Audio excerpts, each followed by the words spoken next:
importantes en esta reunión. ¿Cuántos están emocionados? Yo estoy emocionado, ¿verdad? Y vamos a dar la bienvenida a nuestro invitado de honor, el profeta Fabián Rosas. Bienvenido, profeta, gracias. Aleluya, nuestro Dios es bueno. Tome su asiento, por favor, donde está. Qué bueno que usted se pudo quedar al segundo servicio y qué bueno lo que llegaron al segundo servicio. Quiero ir a la palabra del Señor y yo quiero que usted, por favor, pueda abrir su Biblia en el libro de Ruth, capítulo número 1, versículo número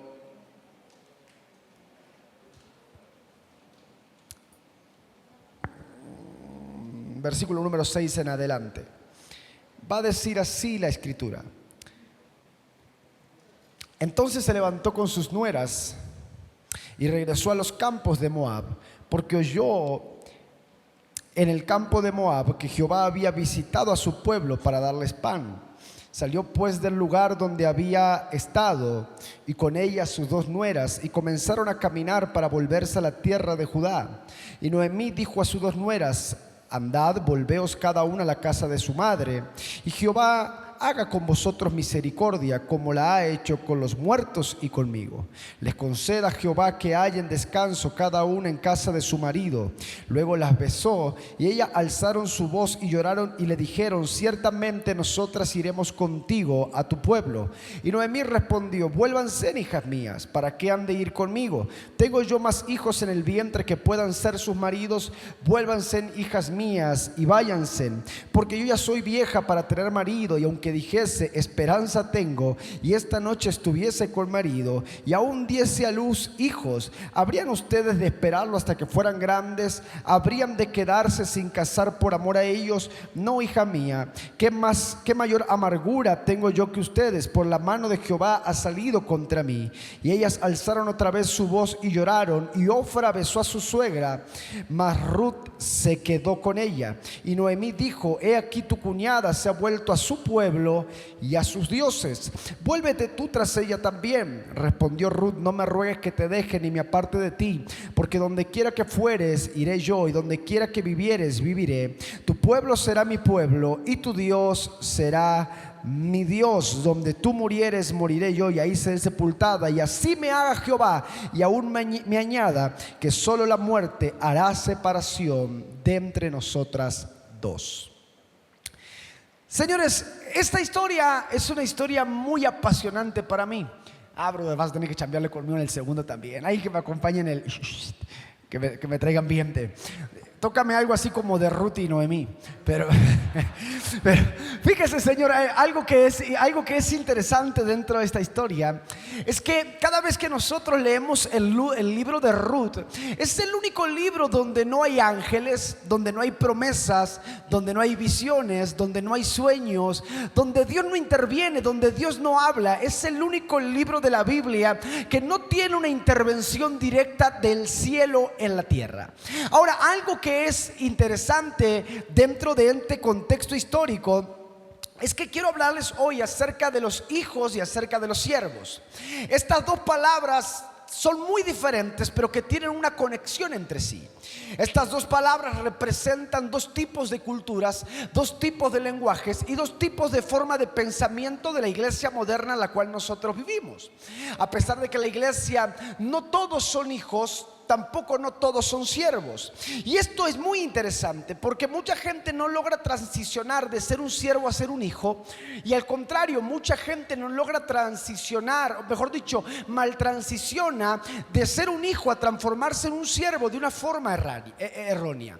Algo que nosotros debemos entender dentro de este contexto es que Noemí tenía dos nueras. Tenía una nuera llamada Ruth y una nuera llamada Ofra, y cada una de estas tres mujeres representan tres tipos de personas dentro de la iglesia en la cual nosotros convivimos y en la cual nosotros nos vinculamos. Porque Ofra representa una cosa y Ruth representa otra cosa. Ofra representa la fidelidad emocional, mientras que Ruth representa la lealtad espiritual. ¿Qué significa esto? Que muchas veces dentro de la iglesia tenemos gente que es fiel emocionalmente, pero no es leal espiritualmente. Muchas veces dentro de la iglesia tenemos gente que es fiel a la iglesia, pero no es leal a Dios. Muchas veces en la iglesia tenemos gente que permanece porque ya está acostumbrada a permanecer, pero nunca desarrolla un vínculo de lealtad de la iglesia donde fue plantada. ¿Qué es este vínculo de lealtad como tal? Mucha gente cree que servir a Dios es la forma de demostrar que pertenece a una iglesia. Y déjeme decirle que no hay nada más erróneo. El servicio no está ligado a mi identidad como hijo, sino que mi identidad como hijo está ligada al servicio que yo dé. Porque tenemos mucha gente que sirve en la iglesia, pero nunca desarrolla un compromiso en la iglesia donde está. Y por eso tenemos gente que anda de iglesia en iglesia, de lugar en lugar, y nunca logra cimentar raíces en ningún lugar, porque nunca desarrolla una lealtad espiritual. Y lo único que tiene es un compromiso emocional. Por eso yo siempre digo, ¿quieres ver cuánta gente te es leal en una iglesia? Quítala del cargo a ver si permanece. Porque hay mucha gente que cuando le quites el cargo se va a ir, porque siempre estuvo en la iglesia por la fidelidad emocional y nunca por una lealtad espiritual. Entonces dentro de las iglesias tenemos muchos líderes, colaboradores y servidores que están solamente por el cargo que están ocupando, pero nunca les interesó la visión de la iglesia a la cual están. Lo único que les interesa es su propio desarrollo, su propio crecimiento y su propia estabilidad. Por eso Ofra deja a Noemí, no cuando la deja de amar, sino cuando deja de creer en lo que Noemí portaba. Entonces a lo largo de nuestra vida habrá mucha gente que caminará con nosotros mientras nosotros portemos algo, pero el día que ya no portemos algo nos abandonará. Habrá mucha gente que estará contigo mientras tú tengas un cierto estatus, pero el día que pierdas el estatus, entonces ya no caminarán contigo, porque realmente siempre te amaron, pero nunca creyeron lo que Dios iba a hacer contigo. Por eso a lo largo de nuestra vida hay gente que camina por ciertas temporadas y en otras temporadas ya no califica para caminar con nosotros.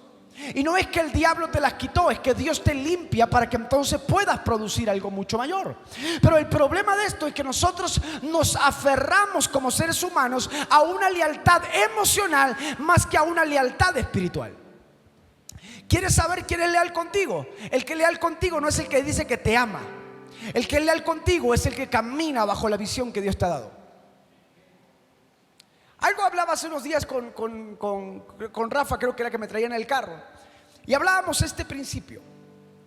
¿Qué es lo más importante que puede tener un gran hombre de Dios? ¿Qué cree usted que un gran hombre de Dios es lo más importante que puede tener? Obviamente, quitando a Dios del asunto, obviamente es Dios. Pero ¿qué es lo que más importante en su forma natural que puede tener? ¿Quién dijo suegra? Jehová reprenda al diablo.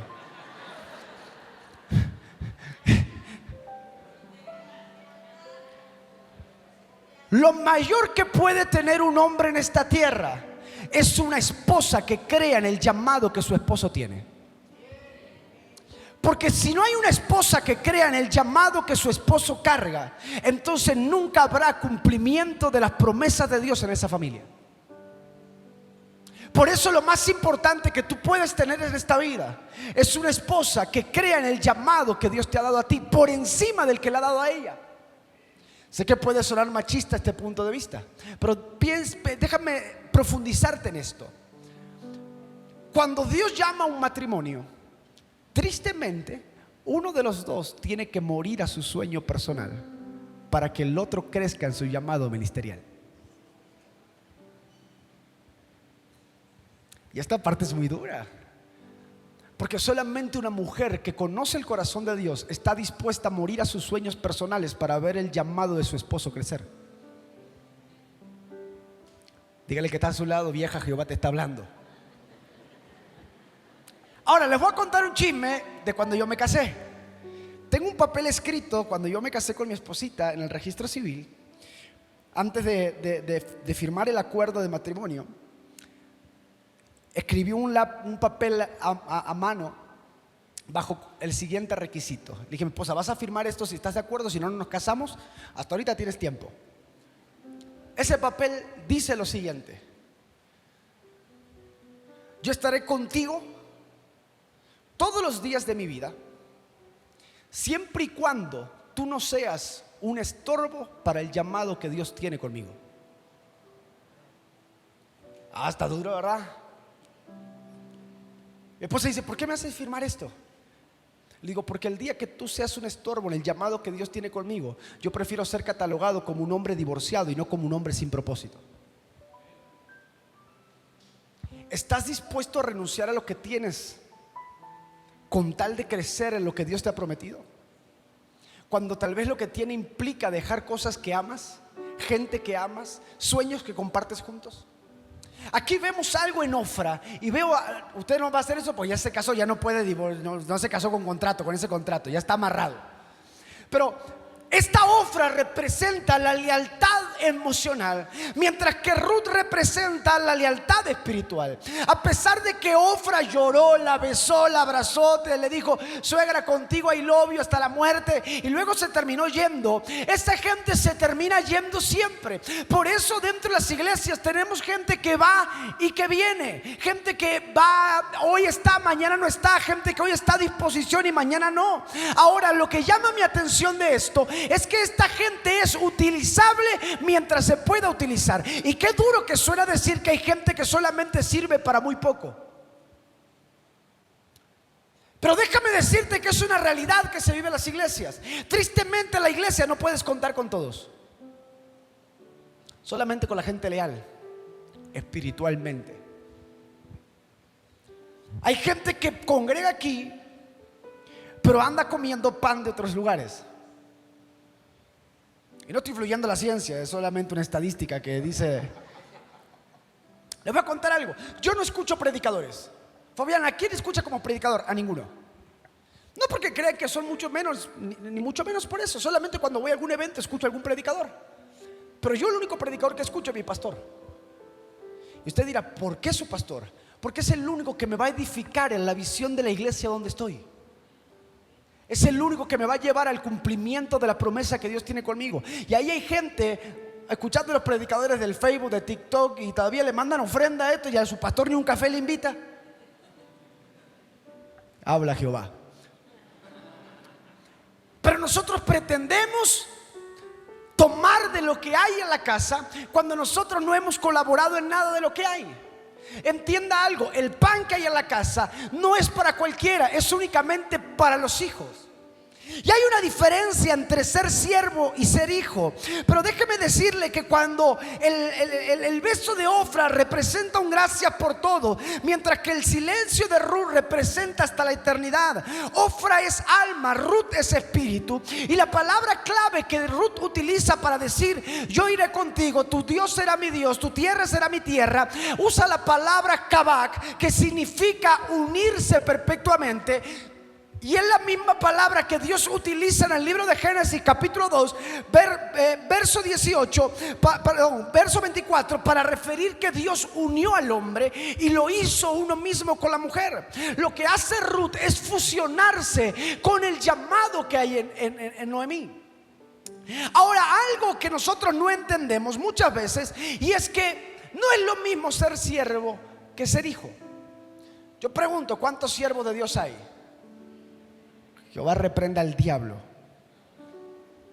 Entienda algo, el ser siervo es para cualquiera, pero el ser hijo es para muy pocos. Porque una cosa es ser servidor y otra cosa es ser siervo. Y el ser siervo es sinónimo de ser esclavo. Alguien que era siervo de alguien era alguien que era esclavo de alguien. Ahora, cuando vemos un esclavo y vemos un hijo, el apóstol Pablo nos va a decir en el libro de los Gálatas capítulo 4 Porque ya no somos siervos, sino hijos y también herederos por medio de Cristo. Ahora, cuando nosotros comprendemos esto, vamos a entender que no hay diferencia entre el esclavo y el siervo. Solamente entre el siervo y el hijo hay una gran diferencia. Y es que hay gente que vive como siervo y por lo tanto recibe como siervo. ¿Cuál es el salario del siervo? Nada. ¿Cuál es el salario de los hijos? Lo que es del padre. Ahora, lo que es del padre no es de los siervos, es de los hijos. Ahora, cuando yo no logro hacer esta metamorfosis dentro de la mente, entonces voy a seguir pensando como siervo, viviendo como siervo y actuando como siervo, cuando Dios me ha llamado a pensar como hijo, vivir como hijo. Ahora, fíjese algo curioso y ponga el siguiente ejemplo. Supongamos que se mete su vecino a la casa y abre la nevera, se come algo de la nevera y se acuesta en su cama. ¿Usted qué hace? A patada de la casa. Ahora, si un hijo lo hace, ¿qué pasa? Nada. Porque el hijo puede acceder a lo que es del padre, pero no el siervo. Hasta que yo no cambio mi forma de pensar y cambio el pensamiento de ser siervo a ser hijo, entonces todo lo que le pertenece al padre no lo puedes alcanzar. Por eso hay gente que hay cosas que no ha podido alcanzar en su vida. No porque Dios no ha querido, sino que son reservadas únicamente para los hijos. Tanto así que la salvación no es un regalo para todos. ¿Cómo que no? La salvación es un regalo para los hijos. Ya lo hice dudar hasta de su salvación. Es que la salvación, el reino, no es de los siervos, es de los hijos. Y el apóstol Pablo va a decir algo aquí muy interesante: que mientras que el heredero es niño, en nada difiere del esclavo. Solamente logra llegar a este nivel cuando ahora tiene un espíritu el cual clama: Abba, Padre. Pero para esto es importante entender el contexto de esto. Antiguamente, cuando los niños eran pequeños, los padres en la antigüedad no criaban a los hijos. Los padres no educaban a los hijos. Había un siervo encargado de educar a los hijos. Había un siervo que se dedicaba a educar al hijo, el comportamiento y demás. Y si el hijo necesitaba algo del padre, tenía que hablarle al siervo y el siervo le hablaba al padre. Ahora, dice que cuando el niño ya es grande, ya no necesita del siervo, porque ahora hay un espíritu el cual puede clamar directamente al padre. Entonces, ¿qué nos da a pensar esto? Que en la iglesia hay muchos niños con espíritu de siervo que no tienen acceso al Padre. Y su mediador son otras personas. Ora por mí, habla por mí, di por mí. Cuando nosotros tenemos el espíritu el cual clama Abba Padre, ahora tenemos la conexión directamente al cielo. Y ya no necesitamos un mediador, porque entendemos que nuestra oración es suficiente para alcanzar lo que el Padre quiere con nosotros. Ahora, durante mucho tiempo, mucha gente está buscando un intercesor que los ayude. Y es que la iglesia sigue bajo el sistema mosaico de creer que las cargas van al sacerdote y el sacerdote las eleva a Dios. Ya no funciona así, señores. Ahora tú tienes acceso al Padre. No necesitas un mediador para que tú mismo lleves las cargas a Cristo, tus mismos problemas a Cristo, tus peticiones a Cristo. ¿Me vas siguiendo? Yo sé que parece muy infantil toda esta parte de la prédica, pero es que necesito profundizar en esta base para que podamos seguir hacia adelante. Ahora, un siervo puede estar cerca de la presencia de Dios, pero no tiene acceso al corazón. Y fíjese algo interesante: Jesús, Judas, Juan, Pedro, no todos tenían acceso al corazón del Padre, sino cuando eran transformados en hijos. A pesar de que Jesús discipuló a todos, no a todos les dio acceso a su corazón. A pesar de que se discipuló a los 12, no 12 tuvieron acceso al corazón, sino solamente uno se le permitió reposar su cabeza sobre su pecho. Ahora, cuando nosotros comprendemos esta parte, entendemos lo siguiente, que Dios, ¿está listo? Que Dios no recibe a todos, solamente a los hijos.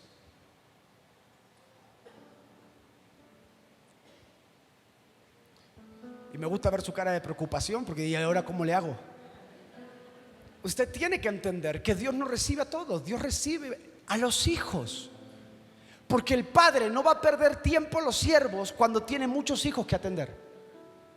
Ahora, ¿cómo yo logro esta transformación? Entendiendo a dónde pertenezco, entendiendo a dónde soy, a dónde voy y de dónde vengo. Cuando yo comprendo esto, voy a entender que yo no soy una casualidad en la tierra, sino un pleno diseño del corazón de Dios. Y cuando yo logro comprender que soy un pleno diseño del corazón de Dios, voy a dejar de creer que todo lo que vivo es simplemente una casualidad, para entender que todo es un propósito. Vea algo interesante. Cada uno de nosotros fuimos diseñados por Dios. Gracias a los 4 diseños, el resto fue en fotocopia. Todos somos un diseño de Dios. ¿Qué es un diseño? Algo que alguien pensó, imaginó, creó y plasmó. Entonces todos somos un diseño. Ahora yo le pregunto, ¿usted podría identificar una botella de Coca-Cola sin tapa y sin etiqueta?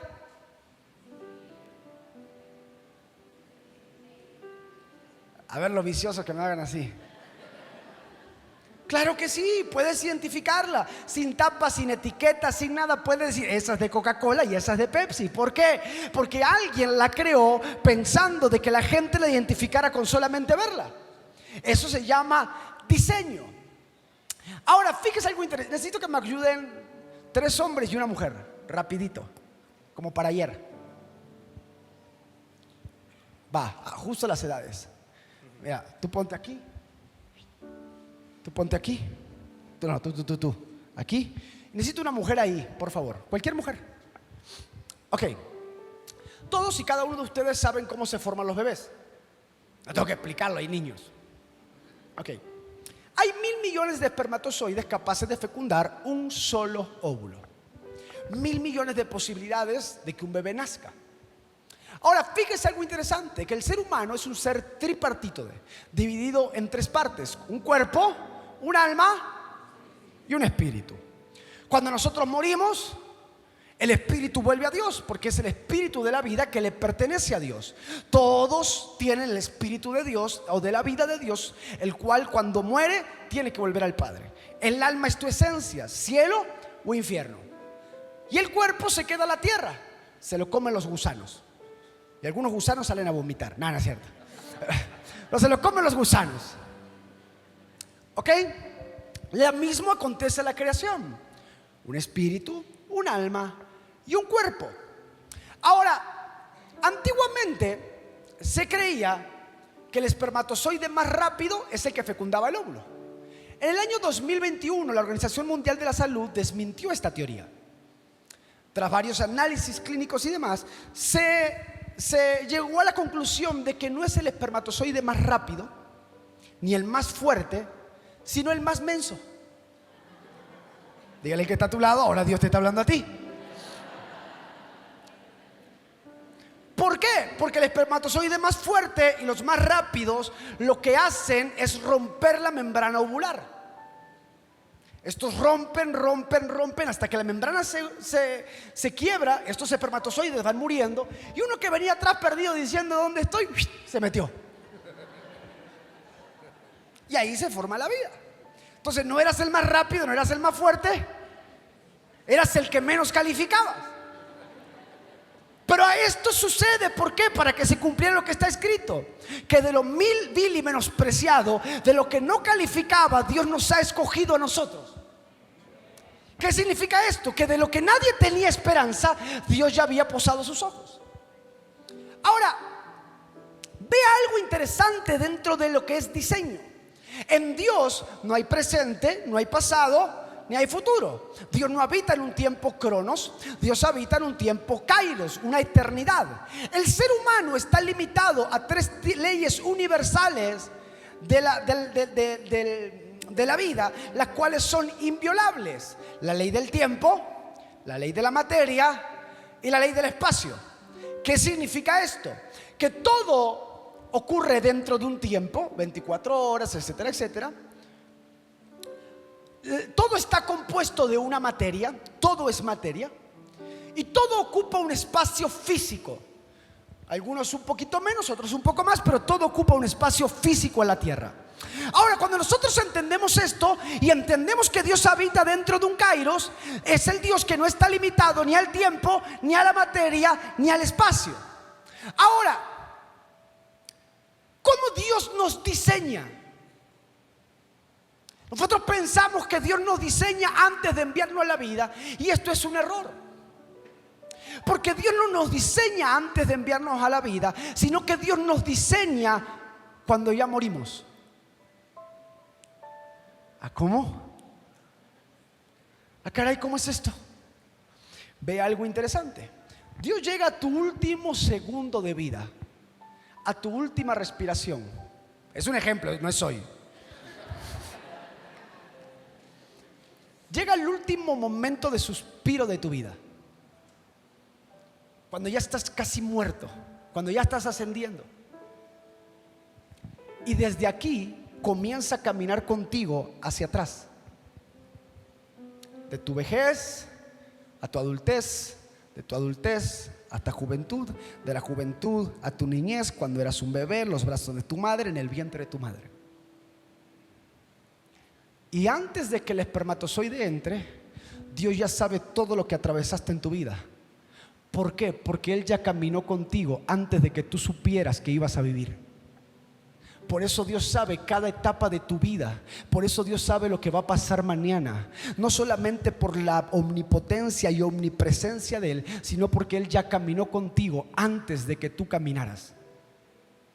Entonces Dios llega al vientre de tu mamá, y antes de que el espermatozoide entre, Dios te diseña con cada una de las cosas que vas a precisar hasta ese último momento de tu vida. Es por eso que el cáncer no te mató, la droga no te mató, lo que viviste no te mató, porque Dios sabía lo que ibas a necesitar para enfrentar en cada una de esas etapas de tu vida. Y Dios llega al vientre de tu madre, el espermatozoide entra al óvulo, ahora es un cuerpo, un ser unicelular, ahora la persona tiene un alma, eres tú, pero falta algo: la vida. Y ahora te vuelves un completo diseño con cada una de las cosas que vas a necesitar para enfrentar en esta vida. Por eso tú no tienes que preocuparte del mañana, porque el mañana ya está bajo el control de Él. No solamente porque Él sabe, sino porque Él ya lo caminó contigo. Por eso el salmista decía: oh Jehová, mis ojos te conocieron cuando apenas era un embrión, antes de ser formado en el vientre te conocí. Si significa esta palabra que antes de haberte formado en el vientre te conocí, no dice te voy a conocer, no dice sé lo que va a pasar, dice antes que tú vivas lo que vas a vivir, yo ya he conocido eso que vas a vivir. Es porque Él ya caminó en cada una de las cosas y te diseñó para atravesar cada etapa de tu vida. Y tú sigues pensando como siervo, sin entender que Él es Padre, que tiene control de cada circunstancia que estás viviendo y que vas a enfrentar. ¿Me vas siguiendo? Por eso no eres una casualidad, eres un diseño pensado por Dios antes de la creación del mundo. Gracias, mis amigos. Antes de la creación del mundo. Ahora, cuando yo logro entender esto, voy a entender que habiendo 1,000 millones de posibilidades, Dios me ha escogido a mí. Había 1,000 millones de cosas mejores que tú. Sin embargo, Dios te eligió a ti. Había 1,000 millones de personas con mejores dones, con mejores talentos, pero por alguna extraña razón Él decidió diseñarte a ti. Ahora vemos esto interesante y no comprendemos que la parte de la ciencia está ligada a Dios. Una mujer no queda embarazada en el momento, son de 24 a 48 horas para que quede embarazada. Son 24, 48 horas que Dios va eliminando lo que Él ya descartó para guiar a lo que Él escogió. Los ojos de Él ya están colocados sobre ti antes de que tú fueras creado y diseñado. Los ojos de Él ya están colocados sobre ti. Los ojos de Él están colocados sobre tus hijos, sobre todo lo que está viviendo. Los ojos de Él ya están colocados sobre esos. Pero el problema es cuando yo no puedo vivir como hijo, voy a vivir como un mendigo. Pudiendo vivir en el palacio, decidimos vivir en Lodebar. Pudiendo alcanzar lo que Dios nos ha prometido, decidimos seguir esperando que algo pase. Cuando nosotros entendemos este punto, vamos a comprender por qué Ruth siguió a Noemí. Señores, ¿quién seguiría a alguien que no le puede dar hijos? No tiene comida, no tiene casa, y para peor de todo es una suegra. ¿Quién tendría que estar loca la vieja para seguirla a la otra vieja? ¿Qué vio Ruth que decidió seguir a Noemí? Un manto caído que ella podría tomar. Lo que ella vio fue la posibilidad de que su historia sea cambiada. Lo que ella vio fue transformarse en una hija genuina para que su historia sea cambiada. Señores, yo no sé si usted entiende esto, pero cuando usted va a la genealogía de Ruth, la genealogía de Ruth no califica para ser la genealogía por la cual venga el Mesías. Pero si Ruth no hubiera caminado con Noemí, nunca hubiera conocido a Boz, y por lo tanto nunca hubiera nacido Isaí, y por lo tanto nunca hubiera nacido David. Tú tienes que entender que seguir la visión correcta, a pesar de que no estés entendiendo y transformándote en hijo, no solamente te está bendiciendo a ti, está bendiciendo tus generaciones. Y que mientras que tenemos gente que va y viene de iglesia en iglesia, de lugar en lugar, de evento en evento, esperando que sea el lugar que es que Dios me... Mira, a mí me estresa la gente que me dice, es que Dios me habló. Sí, creo que Dios habla. Creo que Dios nos habla a todos. Pero yo, gracias a Dios, no soy pastor. Pero a mí me estresa la gente que viene y me dice, profeta, tuve un sueño. Y fíjese que yo nunca sueño, pero tuve un sueño. Soñé con un perro, medio caballo, que tenía cola de marrano y echaba fuego por las patas. ¿Qué significa? Que le afloja los frijoles, bro, te está matando. Que ya no fume de esa porque estás en otro level. Ni el profeta Isaías se metió en ese nivel que tú te metiste. Parece que va a escribir el próximo Apocalipsis 2. Entonces a mí me extraña la gente que dice, profeta o pastor, Dios me habló que mi tiempo aquí se terminó.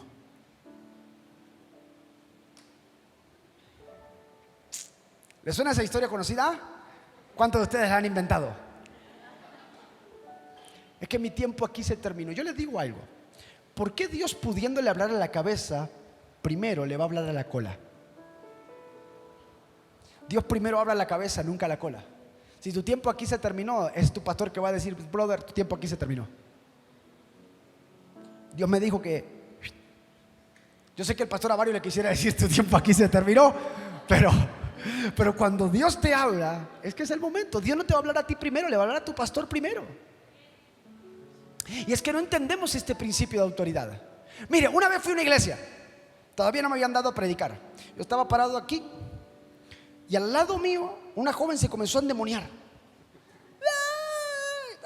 Porque todos los demonios dicen lo mismo, la voy a matar, la voy a matar.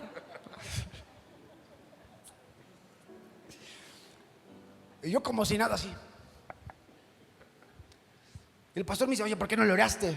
Digo, no me corres, esto es endemoniada, es de tu iglesia, no es de la mía. Todavía tú no me diste el micrófono, no me dijiste, Fabián, tienes libertad, tienes autoridad, lo que tú quieras. Todavía no me diste la responsabilidad. Estoy endemoniada. Ahora tenemos muchos cristianos metiéndose a hacer cosas que nadie los llamó. y creyéndose que lo pueden hacer mejor de aquellos que lo han llamado. Es que el pastor pone a cantar al fulano porque al del piano porque es su hijo y no me da la posibilidad a mí ni tocar el piano, ¿sabes? Es que el pastor no me pone a predicar porque me tiene envidia de compra. ¿Qué envidia? Es el pastor, ¿qué envidia le puede tener a ti? Entonces nosotros creemos que hay alguien que califica para estar porque es amigo.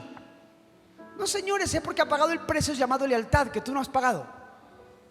Es porque está dispuesto a servir, a trabajar. Es porque si se lo llama a las 3 de la mañana llega, no como tú que te tienen que pedir que te metas en el grupo de oración y no te metes. ¡Auch! Te tienen que venir a rogar que ores una vez a la semana. No es ciencia. Estuvimos hablando con el padre de algunas cosas. Entonces entendamos este punto. Y es que si nosotros queremos crecer en Dios, necesitamos comprometernos en lealtad a la visión de la iglesia en la cual estamos. Si no, tú no perteneces aquí. Eres decorado nada más. Y es que una vez una mujer me dijo: ¿cómo puedes decir eso? Yo tengo 30 años de evangelia y el diablo tiene una eternidad de conocer a Dios y nunca se arrepintió. Nunca fue transformado. Esa silla es más cristiana que muchos de ustedes si fuera por eso. Tiene más años aquí, por lo menos sirve para algo, para que alguien se siente. Hay gente que está en la iglesia y no sirve para nada. No ustedes, los de la primera, que ya se fueron. Que no crece, no se desarrolla, lleva años aquí y nunca ha hecho nada.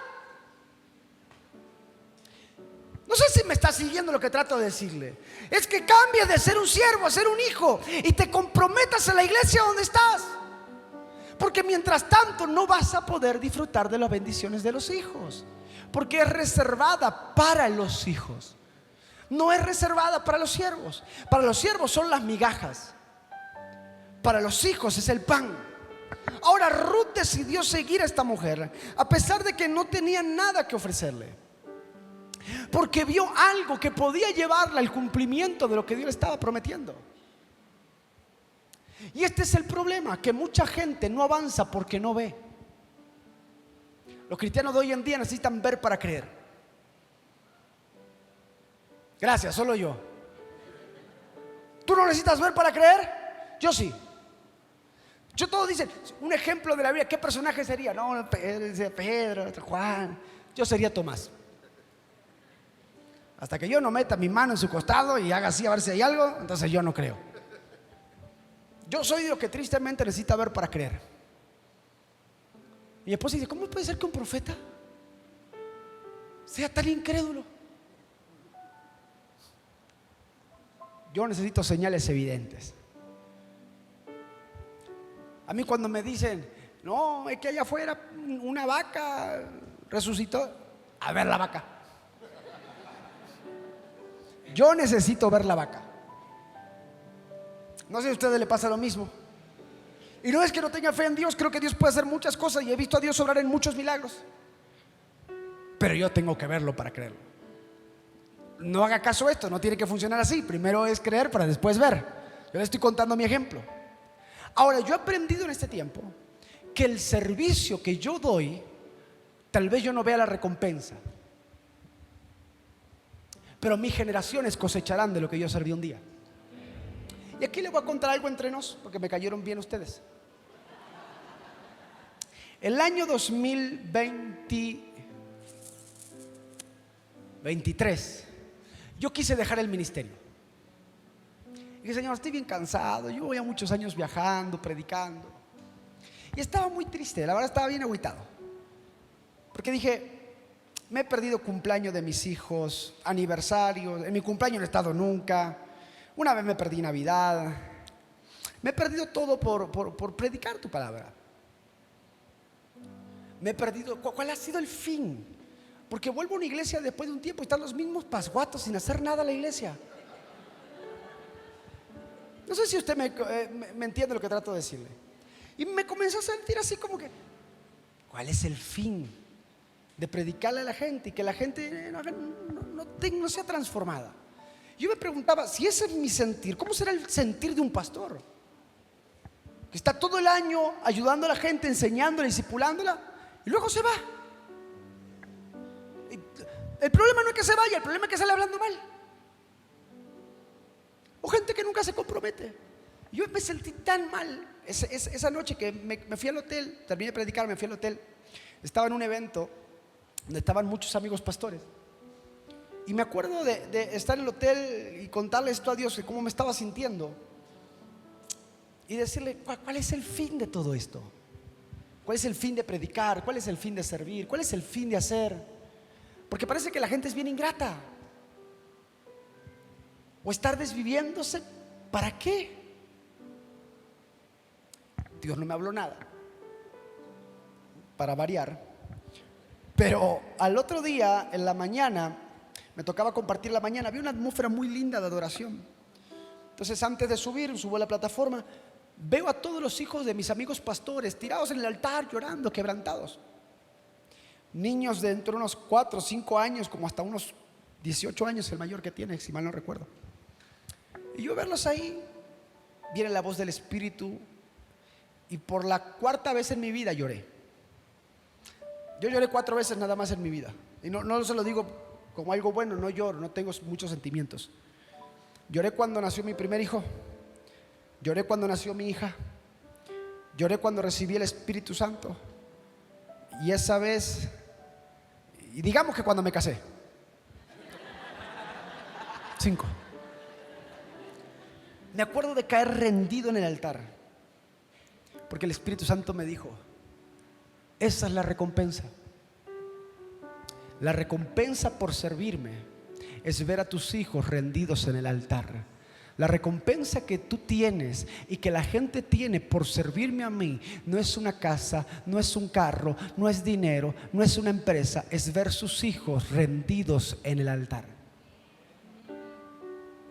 Porque cuando tú sirves a Dios, tal vez la tierra no te aplauda, pero el cielo sí te estará aplaudiendo. Y la recompensa será que verás tus hijos aquí.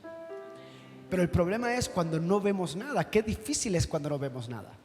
Vean lo que dice Marcos capítulo 8, verso número 22. Libro de Marcos capítulo 8, verso 22. Va a decir aquí: vino luego Jesús a Betsaida y le trajeron a un ciego y le rogaron que lo tocase. Entonces, tomando la mano del ciego, le sacó fuera de la aldea y escupiendo sus ojos, le puso las manos encima y le preguntó si veía algo. Él mirando dijo: veo los hombres como árboles, pero los veo que andan o que caminan. Luego le puso otra vez las manos sobre los ojos y le hizo que mirase y le fue restablecido. Y vio de lejos y claramente a todos y los envió a su casa diciendo: no entres en la aldea ni le digas a nadie de la aldea. Ahora, fíjese algo curioso. Jesús llega a un lugar llamado Betsaida, le traen un ciego. ¿Por dónde se toma un ciego? A la mano, le traen un ciego a Jesús. Y Jesús lo toma de la mano y lo saca fuera de la aldea. ¿Qué significa esto puntual? Hay un intercambio de manos. Lo que nos da a entender un principio, y es que muchas veces estamos ciegos porque andamos de la mano de gente incorrecta. Gente que no califica.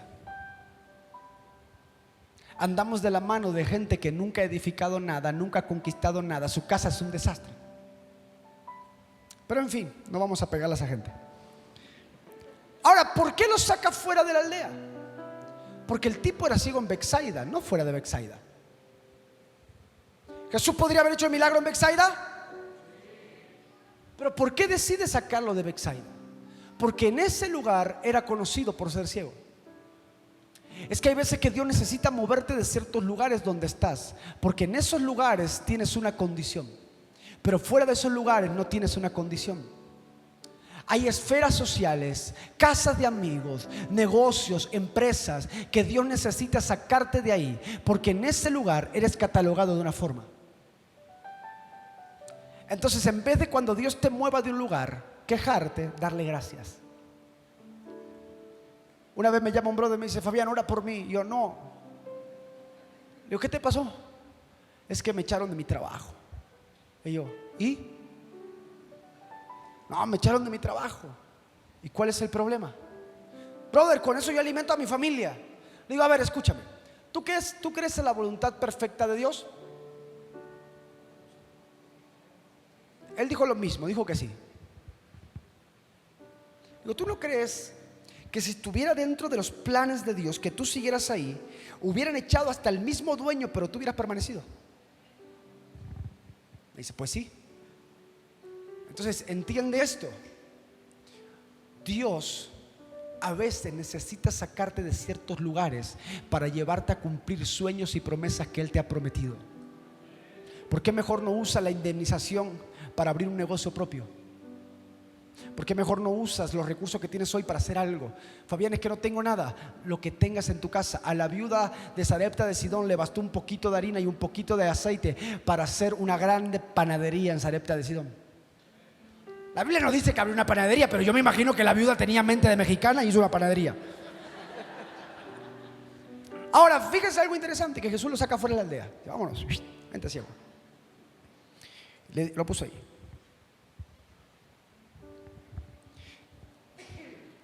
Y Jesús hizo algo que fue uno en cada ojo. Ahora, otro día le explico por qué Jesús le escupe, porque es muy profundo la parte de la escupitaja y habla del ADN de Jesús. Pero ve algo interesante de esto. Vamos a verlo de la perspectiva del ciego. Cuando escucha que Jesús hace para escupir, yo imagino que el ciego dijo, espérate, que estoy ciego pero no sordo. ¿Me vas a escupir a los ojos? Sí. ¿No puedes hacer como con el otro ciego? Escupir en el suelo, haces barro y me lo pones. Jesús, no. ¿Por qué no? Porque yo solamente hago diseños originales. Yo no hago réplicas. De la forma en la cual yo te quiero sanar a ti, nunca he sanado a nadie. Entiende esto, de la forma en la cual Dios te quiere bendecir a ti, de la forma en la cual Dios te quiere sanar a ti y de la forma en la cual Dios te quiere usar a ti, nunca ha sido nadie sanado, nunca ha sido nadie usado, nunca ha sido nadie levantado. Tú tienes que entender que Dios no hace copia. Tu ministerio no se parece al de nadie. Tu llamado no se parece al de nadie. Tus dones no se parecen al de nadie. El tuyo es único, porque eso es un diseño, algo único y exclusivo de esa persona. Entonces andamos intentando replicar cosas que Dios no nos mandó, porque somos un diseño. Ahora, le escupe los ojos y le dice, ¿puedes ver algo? Él dice, sí, veo a la gente que son como árboles que caminan. ¿Qué pasó con el ciego? Una vez me peleé con un profesor de la universidad porque dice que el milagro Jesús lo hizo en dos partes. Yo le dije, profesor, yo no sé su Dios, pero mi Dios no hace milagro en dos partes. O lo hace o no lo hace. Puede ser que haya un milagro progresivo, sí, pero ¿lo hace o no lo hace? Punto. Porque esa es otra cosa que la gente usa. Es que Dios no quiso hacer el milagro. No decimos eso. Decimos, es que no tuviste fe. Y todavía que el otro viene enfermo, se va con la culpa de que Dios no hizo el milagro, no porque Él no quisiera, sino porque Él no tiene fe. Entonces se va enfermo y se va sin fe. Cuando podemos decir, Dios no lo quiso hacer. Listo.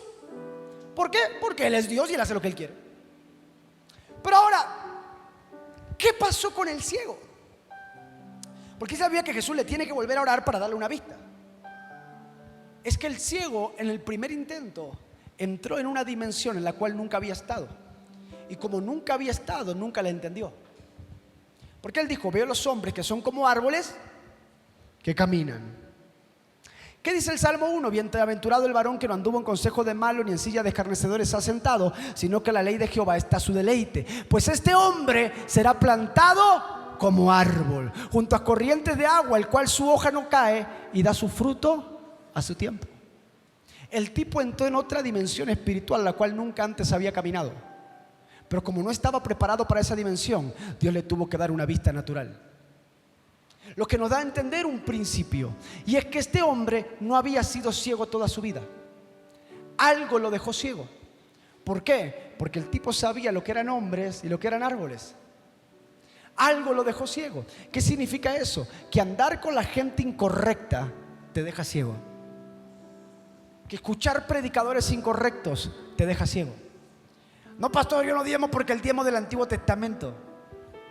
No, pastor, yo no hago eso porque eso era de antes. No, pastor, yo no ofrendo porque la ofrenda ya no sabe la gente qué inventar. Siempre poniendo una excusa para no hacer algo. Ahora, lo que a mí me da a pensar es que si no vas a hacer algo, no lo hagas, pero no pongas una excusa. No utilices a Dios para no hacer algo que no vas a hacer. No metas a Dios en el medio. Es que Dios no me habló, es que Dios no te va a hablar. Porque hay cosas en las cuales Dios no habla, porque son simples y sencillas.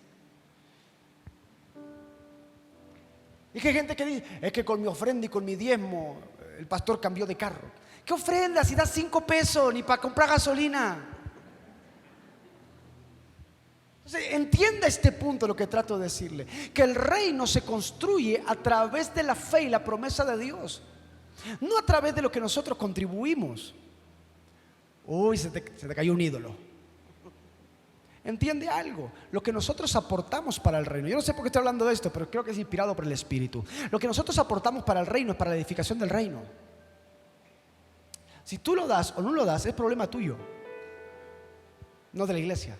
Porque cuando hay una visión de Dios, así como los tiempos de Elías, Dios va a enviar cuervos, va a enviar viuda, va a enviar lo que tenga que enviar para que la obra se siga sosteniendo, se siga sustentando, pero la bendición se la van a llevar los de afuera y no tú.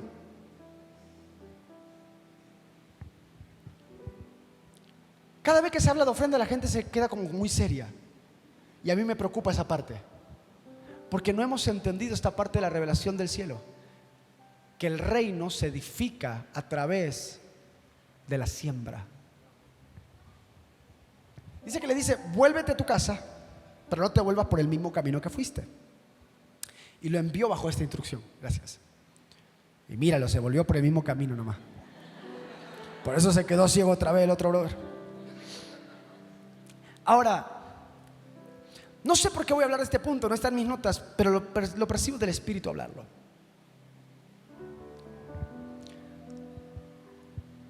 Mi esposa dice,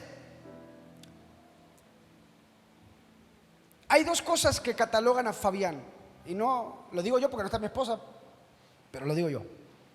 Hay 2 cosas que catalogan a Fabián. Número 1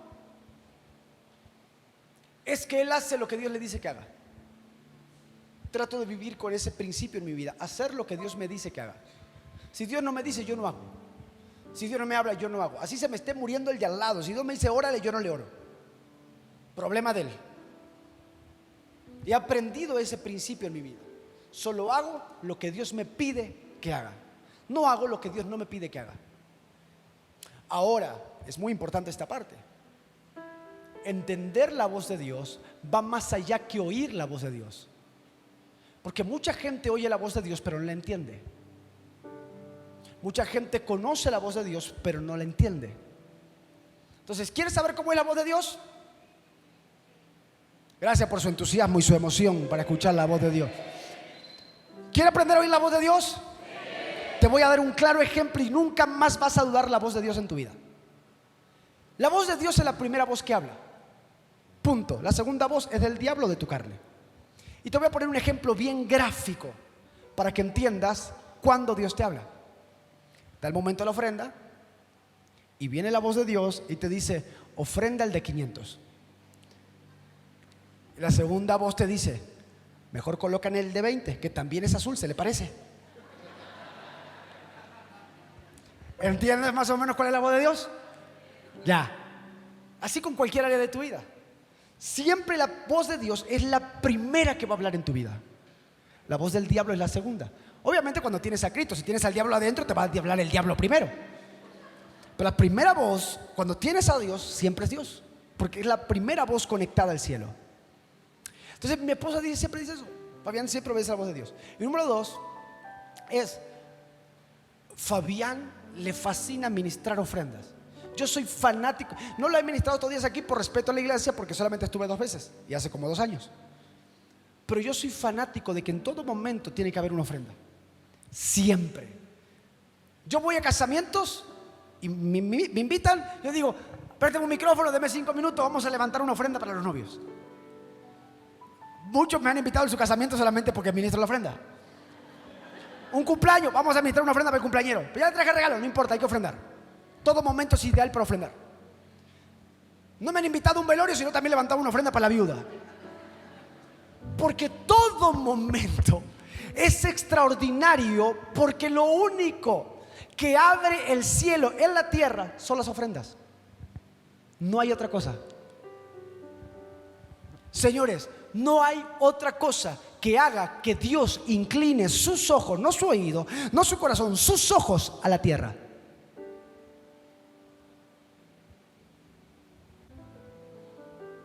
¿Porque Dios se mueve por dinero? No. Porque la ofrenda es lo único que logra cautivar el corazón, no el dinero. Vuelvo a repetirlo, la ofrenda. Es muy diferente el dinero a la ofrenda. Y nosotros cada vez que decimos ofrenda asociamos a dinero. Pero cuando hablo de ofrenda, hablo de sacrificio. Tú puedes traer 1 millón aquí y para ti no ser un sacrificio, que esto no va a hacer que Dios haga así. Pero donde hay una persona con fe en el reino, el cielo hace así. Señores, ¿lo que estás haciendo es de verdad un sacrificio o es una comodidad?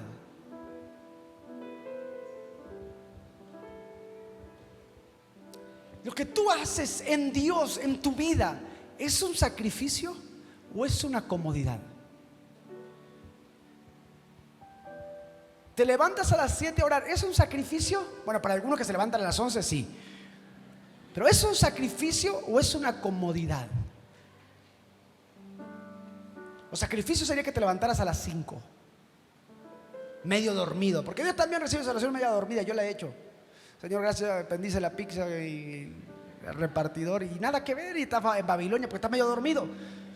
Dios también recibe esa oración porque dice, se está sacrificando, se está durmiendo, está cansado, pero se está sacrificando. Claro que Dios recibe todo. Dios recibe sacrificios, nada más que sacrificios. Ahora, quiero meterte hoy en este nivel de los hijos. Quiero que entremos hoy en el nivel de los hijos. Que el nivel de los hijos es tomar lo que es del Padre, no vivir como un mendigo. Dios no te llamó y ni te creó para que vivas el día a día andando escondiéndote del prestamista, cortándole el teléfono a los de Coppel y a los de Electra. Dios no te llamó para vivir eso. Dios te llamó para vivir una vida de hijo plena en abundancia.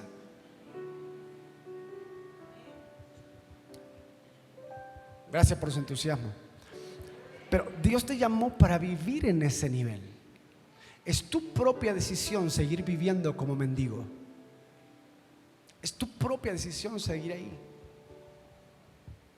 Te podría contar millones de testimonios de estos, porque lo que más tengo en mi vida son testimonios de finanzas y milagros financieros sobrenaturales, porque he aprendido este principio en mi vida.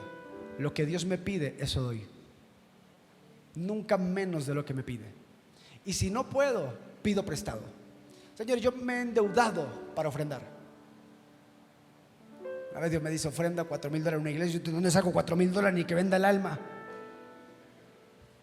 Metí mi tarjeta de crédito, lo saqué en 12 meses y nunca llegó ninguna mensualidad. Llamé para ver si había entrado el depósito a la cuenta de la iglesia, porque ya no entró. Y si había entrado, porque a veces Dios solamente te pide un paso de fe para hacer un milagro.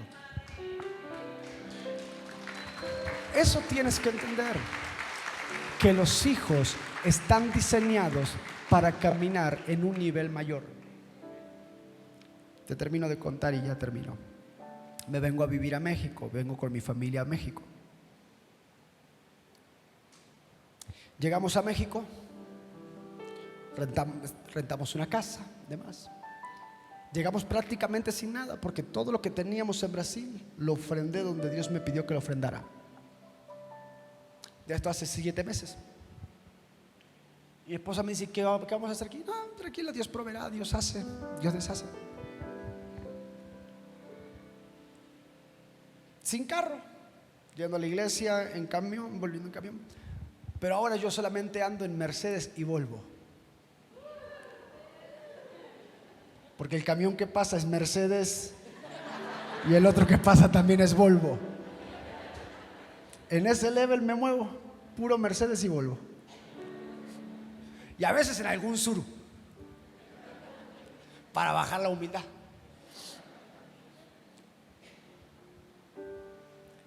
Mi esposa me dice: mi amor, sé sabio, vende uno de tus relojes,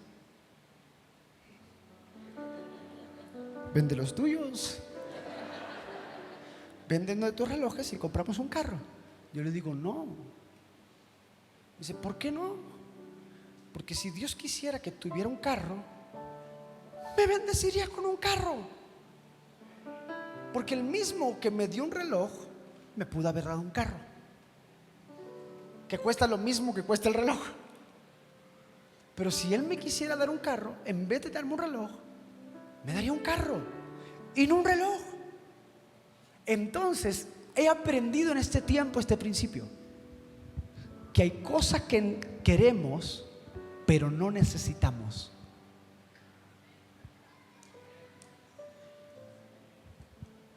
Hay cosas que nosotros queremos pero que no las necesitamos. Desde que ando en camión perdí 35 kilos. Le dije: estoy bien flaco, señor, ya envíalo. Es más sacrificio, mucho más, hay que levantarse más temprano. Está bien feo, horrible en el camión del México, están todos hechos pedazos los camiones del México. Allá en Jalapa, el que no, a empujones, hay que bajarse a empujar y todavía te cobran la tarifa. Pero todo obra para un sacrificio. Y Dios, yo me imagino que Dios ve el sacrificio que tú haces a diario por tu casa, por tu familia, por tus hijos, para llevar el pan, con lluvia, sin lluvia, con frío, sin frío, ofrendando lo último que tienes en el altar. Yo también lo he hecho, me ha tocado ofrendar y tenerme que ir caminando, también lo he vivido. Me ha tocado vivir estos puntos, me ha tocado vivir estas cosas, las he experimentado. Sé lo que es sembrar más allá de lo que no tienes. Sé lo que es creerle a Dios cuando ya no tienes nada. Sé lo que es no tener literalmente nada y que un ángel golpea la puerta de tu casa y te diga: Dios me habló que te trajera esto, Dios me habló que te trajera aquello, Dios me dijo que te diera una ofrenda, Dios me dijo que hiciera aquí, Dios me dijo que hiciera allá. Lo hemos visto. Y si hemos visto esas cosas de Dios, por nosotros que somos tan miserables, ¿qué Dios no te va a dar que necesitas? No que quieras, sino que necesitas. Eso te transforma en un hijo. Cuando tú estés dudando de quién tú eres, recuérdate el Dios que te suplió cuando nada podía suplirte. Recuerda al Dios que te bendijo cuando nadie te podía bendecir. ¿Cuántos vivimos la pandemia? 4 o 5, el resto fue arrebatado, 2020. Todos vivimos la pandemia. Alguien golpeó la puerta de tu casa, alguien te mandó un mensaje, alguien te hizo una llamada: tengo esto para ti, Dios me habló que te dé esto, Dios me habló que te supla ya.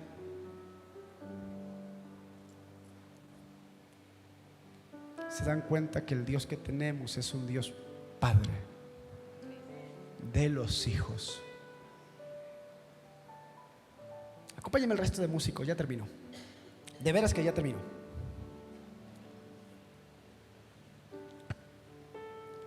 A quien le correspondía casarse con vos no era Ruth, era Ofra, porque era esposa del mayor. Pero Ofra abandonó cuando dejó de creer. Por eso le correspondió a Ruth.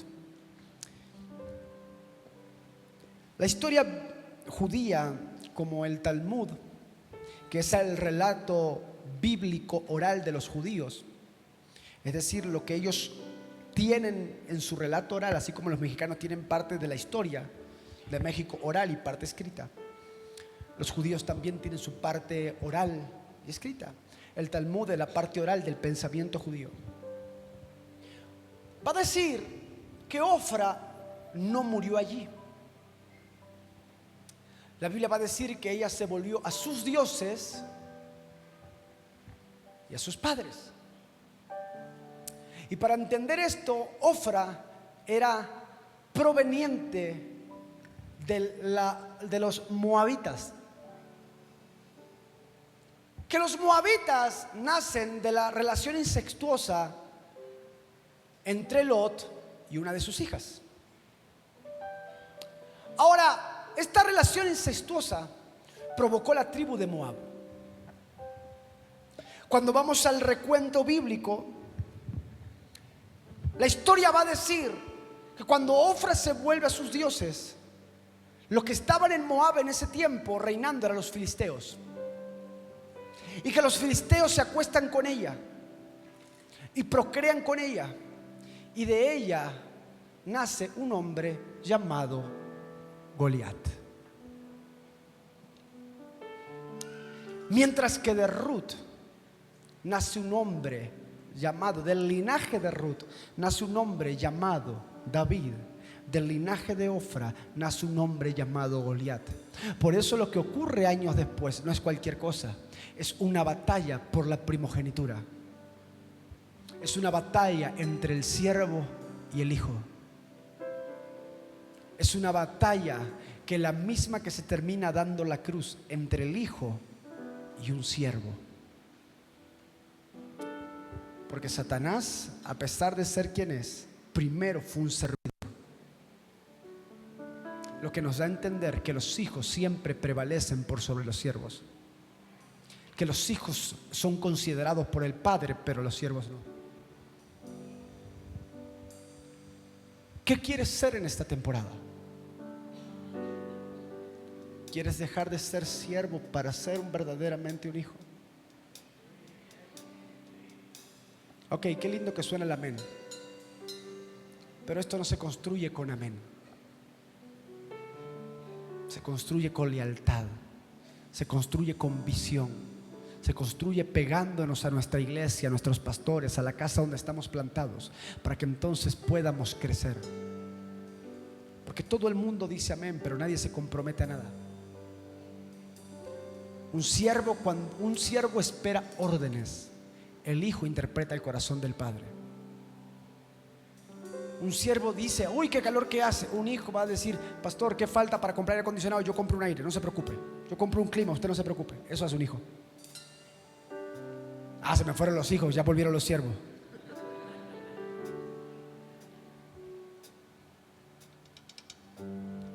Yo soy de estos en la casa de mi pastor, en mi iglesia. Yo veo una necesidad y yo la suplo.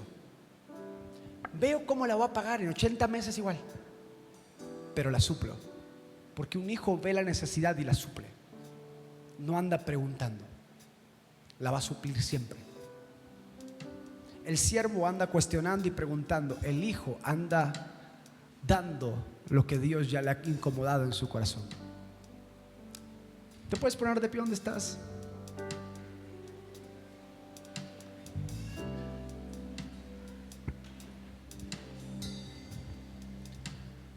¿Sabes por qué te cuesta cambiar el corazón de siervo al corazón de hijo? Porque nunca has podido ver a Dios como un padre.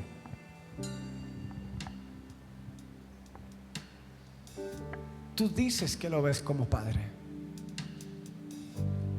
pero hasta que en tu corazón no puedas ver a Dios realmente como un padre, nunca serás transformado en un hijo. Hasta que tú no tengas la confianza y la libertad de acercarte al Padre, nunca tu corazón mudará de siervo a hijo. Y qué difícil es ver a Dios como Padre, porque la mayoría de padres, buenos o malos que nos haya tocado, han tenido grandes defectos, así también como grandes virtudes.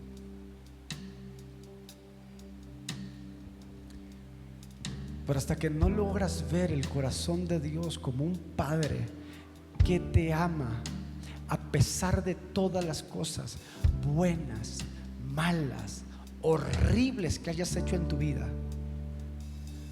nunca podrás alcanzar la condición de hijo. Y lo único que te separa de ser un hijo es tu corazón. Eres tú mismo. Es creer que tú no calificas para eso. Es creer que lo que tú hiciste no tiene perdón. Es creer que tú para Dios eres descartable. ¿Qué ganaría Dios con decirte que sí después de decirte que no? ¿Qué ganaría Dios con decirte que eres su hijo y luego decirte que ya no lo eres porque te equivocaste? ¿Qué padre malo podemos ser nosotros para rechazar a un hijo?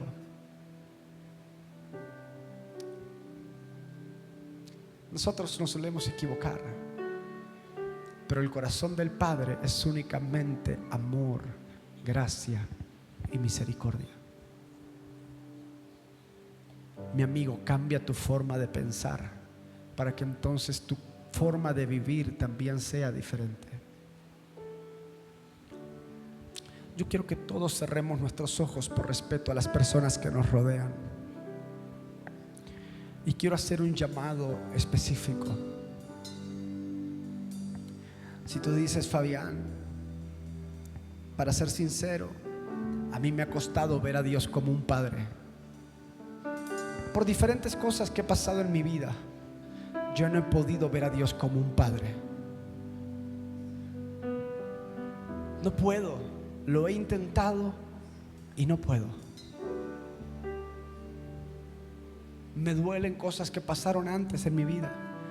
Lo veo como mi Dios, sé que Él es grande, sé que Él es mi Señor, todo lo que tú quieras. Pero tú me dices: Fabián, yo no puedo verlo como mi padre. Yo quiero invitarte a algo, por eso pedí que cerraran sus ojos las demás personas, más que nada por respeto al resto de personas. Tú dices: Fabián, yo soy de esto, que no puedo ver a Dios como un padre. Yo quiero invitarte a que tú salgas de tu lugar y vengas aquí enfrente. No tengas vergüenza, no tengas miedo. Aquí no importa si tú eres líder, colaborador, el papa de la iglesia. Aquí no importa quién tú eres.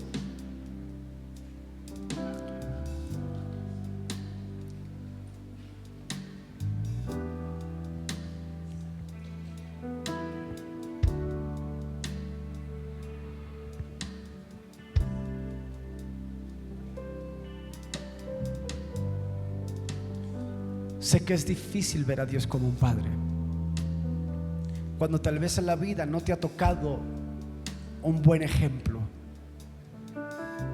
cuando tal vez en la vida quien debía cuidarte no te cuidó, quien debía abrazarte no te abrazó, y en vez de un abrazo recibiste un castigo, en vez de amor recibiste dolor. Tal vez te tocó salir a trabajar desde muy pequeño. Tal vez viviste una vida muy mala.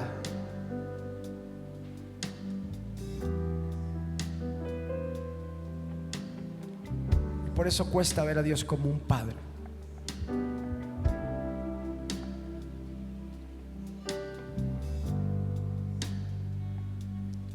Tal vez no te tocó el papá que querías, o incluso la mamá que querías. Pero hoy Dios viene a decirte: yo soy el padre que necesitas. Y también soy la madre que necesitas. Porque Él no es solamente padre, también es mamá. Es lo que tú necesitas que Él sea. Wow. Por eso la escritura va a decir que cuando Moisés le pregunta a Jehová en la zarza: ¿quién le voy a decir que me envió? Dios le dice: le vas a decir: yo soy. ¿Cómo le voy a decir yo? Le vas a decir: yo soy. ¿Yo soy quién? Yo soy lo que tú necesitas que yo sea. Yo puedo ser tu sanador, yo puedo ser tu libertador, yo puedo ser tu padre, yo puedo ser tu auxiliador, yo puedo ser lo que tú necesitas que yo sea en ti. Y este es un momento muy íntimo entre tú y Dios. No necesitas una oración. Tal vez solamente necesitas perdonar al papá que no tuviste para recibir al Padre que quiere abrazarte, el cual no mira tus defectos, el cual no mira tus errores, el cual no está mirando como tú estás hoy. Solamente te está diciendo: mi niño, mi niña, yo te amo. Y eso es importante. Hagas lo que tú hagas, nada te separará de mi corazón. No necesitas hacer algo para agradarme. Tú ya me agradas. Tú ya me agradas.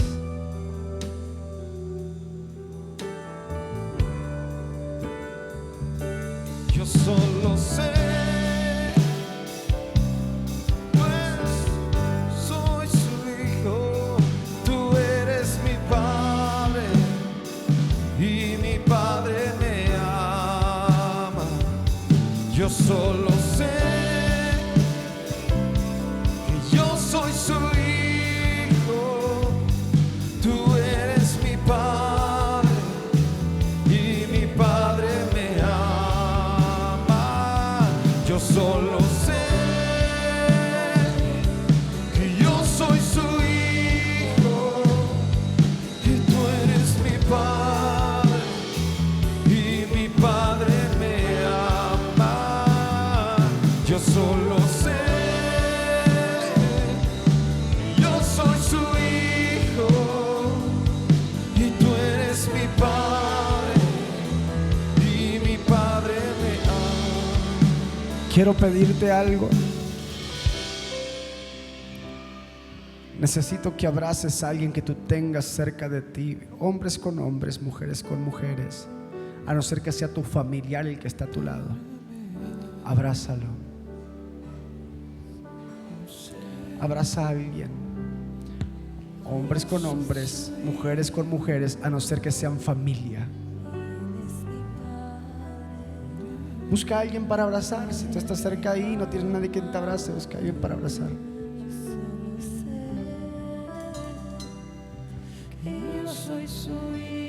Ya no tengo pila. Así. Así. Aleluya.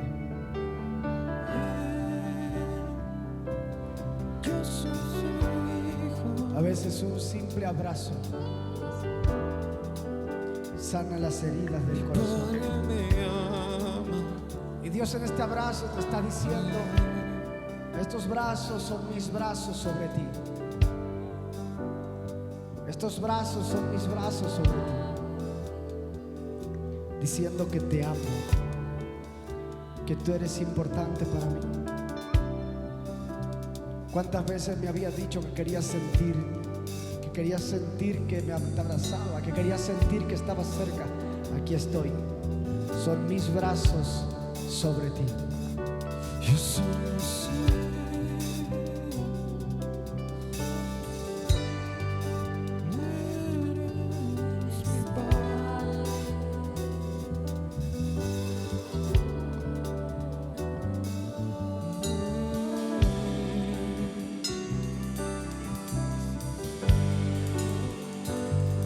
y tú eres mi padre y mi padre me ama.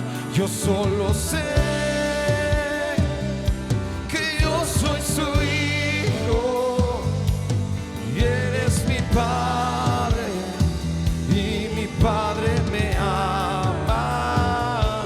Yo solo sé que yo soy su hijo.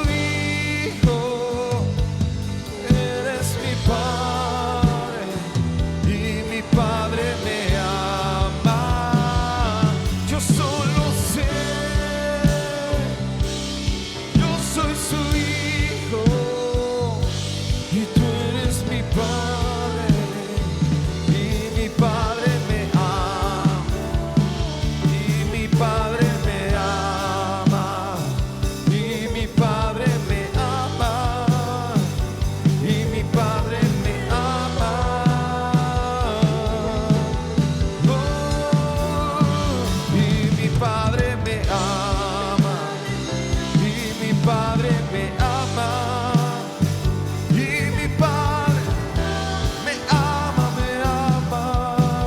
Aleluya.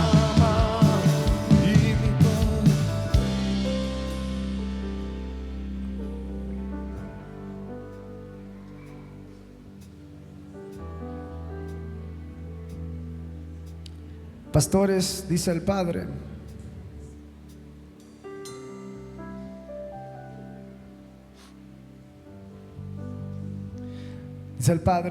la temporada de arenas se ha terminado y ha finalizado.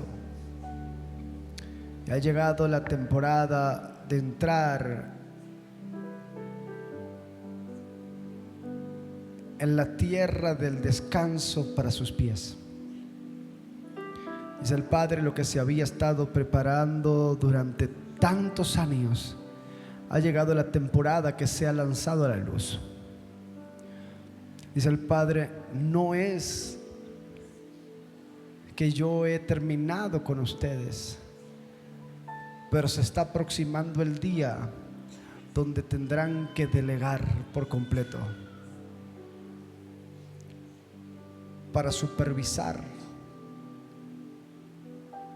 Llega el día donde su simiente tomará el lugar que yo he preparado a través de ustedes.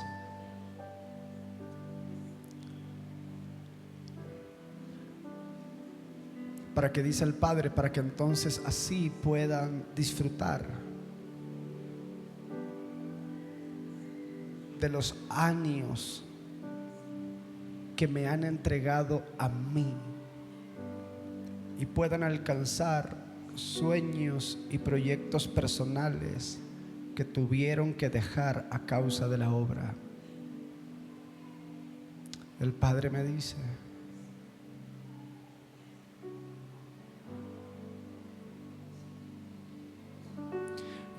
dice, yo soy quien completa la obra. Yo soy quien la finaliza. Y yo soy quien levantará lo que muchos creían que jamás sería levantado. Porque la caída fue dura y el golpe fue duro, como árbol frondoso que cae y hace mucho ruido. Pero dice el Padre, mayor será el posicionamiento, más alto será el nivel y más fuerte será la gloria que yo derramaré sobre lo que se había caído. Dice el Padre,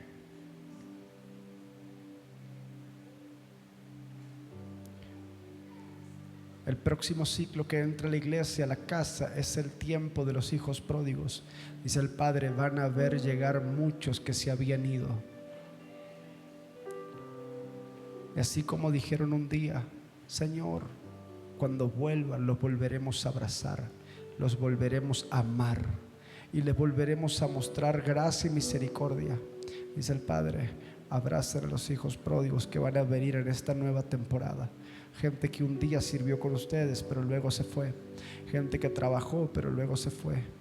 Será la gente que Dios va a posicionar nuevamente en esta temporada. Te dice el Padre,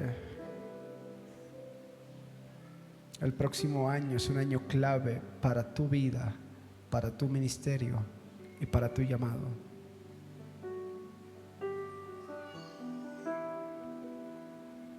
Te veo viajando a la Argentina. Te veo instalado en la Argentina durante 3 meses. Te veo viviendo en Argentina por 3 meses y en estos 3 meses vas a aprender cosas que nunca has aprendido. Vas a rodearte con gente con la cual solamente has soñado de rodearte, pero nunca has podido caminar con ellos. Y vas a aprender lo que Dios quiere enseñarte para la próxima temporada. No vas a viajar solo, vas a viajar con tu familia. Vas a vivir durante 3 meses en la ciudad, en la provincia de Córdoba. Vas a vivir 3 meses, vas a aprender lo que Dios te va a enseñar y luego serás llevado al siguiente nivel, el cual Dios tiene contigo. Porque dice el Padre, ya fuiste procesado, ahora estás preparado para ser ungido, para luego ser enviado. Levante sus manos al cielo. Amado Espíritu Santo, quiero profetizar algo sobre tu casa y sobre tu familia. ¿Me permites? Yo quiero profetizar que la próxima vez que me toque venir aquí con ustedes, ya no vas a estar tú solo. Van a estar tus hijos aquí. Va a estar tu esposo aquí. Va a estar tu esposa aquí. Van a estar tus padres aquí. Que antes de que termine este año, Dios va a hacer un milagro adentro de tu casa. Que antes de que termine este año, Dios va a hacer un milagro con tu familia. Que lo que estaba enfermo va a ser sano. Lo que estaba roto va a ser restaurado. Porque el que cree, todo le es posible. Aleluya.